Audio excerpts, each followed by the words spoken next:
In case you've missed out on the major local and international news updates within the week, worry no more because we've got you covered.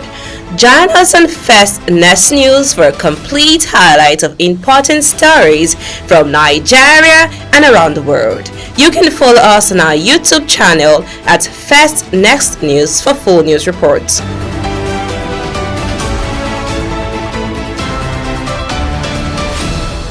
Welcome to the news update on First Next News Port Harcourt. First, the headlines. Tinubu vows to preserve late Buhari's legacy. Governor Fubara explains why he refuses to challenge emergency rule. Cross River State Assembly members says the record straight on alleged 6.8 million naira monthly earnings. On business, World Bank unveils $510 million deal to boost investments. On the foreign scene, Trump imposes $100,000 fee per year for H-1B visas. And on sports, Maresca defends Chelsea exile for Sterling and Disasi. Bringing the news at the hour is Zach Jimmy. Now the news in details. President Bola Tinubu has reaffirmed his commitment to preserving the legacy of former President Muhammadu Buhari during a condolence visit to the late leader's residence in Kaduna. In a statement issued on Friday by a special advisor on information and strategy, Bayo Nanuga, Tinubu was warmly received by Buhari's widow, Aisha Buhari, their eldest son, Yusuf, as well as other family members and associates. Addressing the grieving family, the president offered words of solidarity and assurance. An emotional Aisha Buhari expressed deep gratitude to President Tinubu and his administration for their support during the family's time of mourning. Over to Rivers State, where we have a report here that Rivers State Governor Sir Siminalayi Fubara has explained why he resisted the pressure from his supporters to challenge this emergency rule declared in the state by its President Bola Tinubu, saying his decision was guided by a desire to secure peace, stability, and progress for the people.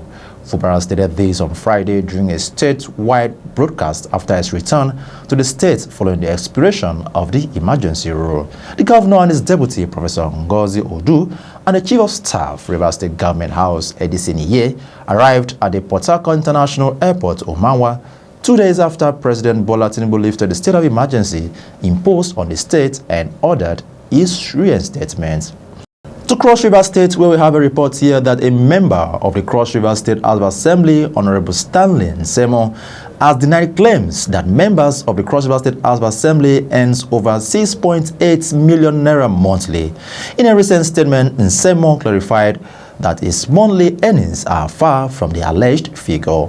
According to Honorable Nsemo, his gross earnings are approximately 1.6 million naira, from which 400,000 naira is deducted from saved. He also receives a basic salary of 755,000 naira and 200,000 naira for staff welfare. Honorable Nsemo revealed that he currently supports 12 staff members with salaries ranging from 50,000 naira to 150,000 naira.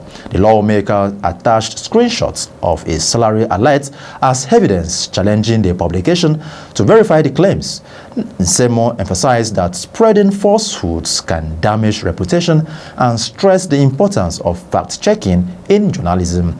This development raises questions about the accuracy of reports on public officials' earnings and highlights the need for responsible journalism. Over now to business, where we have a report here that the World Bank Group, through its private sector arm, the International Finance Corporation, has completed its first securitization transaction, marking a milestone in the global efforts to channel private institutional capital into emerging markets. In a statement sent to newsmen, the lender disclosed that $510 million collateralized loan obligation represents the first tangible step in IFC's broader strategy to establish an originate-to-distribute model for investment in developing economies. The transaction involves repackaging IFC's loan portfolio into rated securities, thereby creating a new asset class that meets the risk and return requirements of global institutional investors, including pension funds, insurance companies, and asset managers.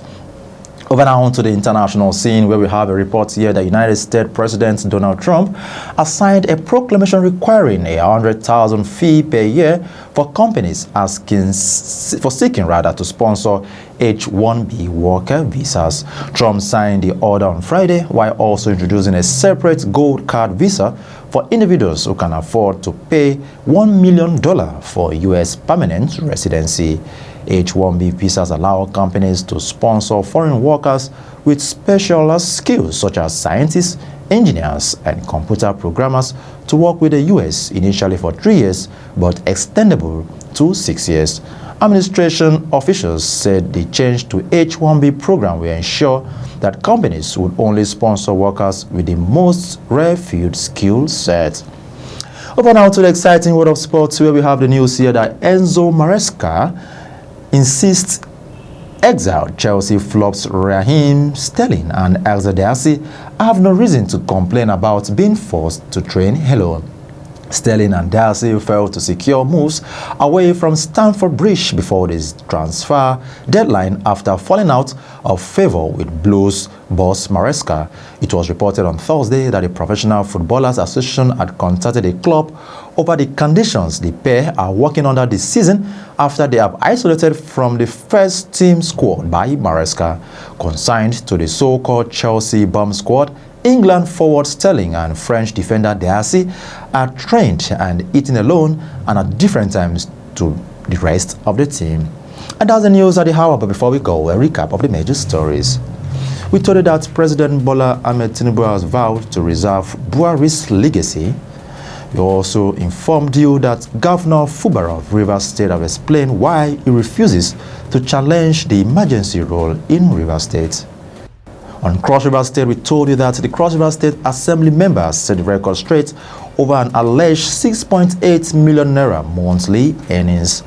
For more newsworthy events, reports, and observations, do follow us on our YouTube channel at First Next News Port Harcourt. And that's the news presented by Zach Jimmy. Many thanks for listening.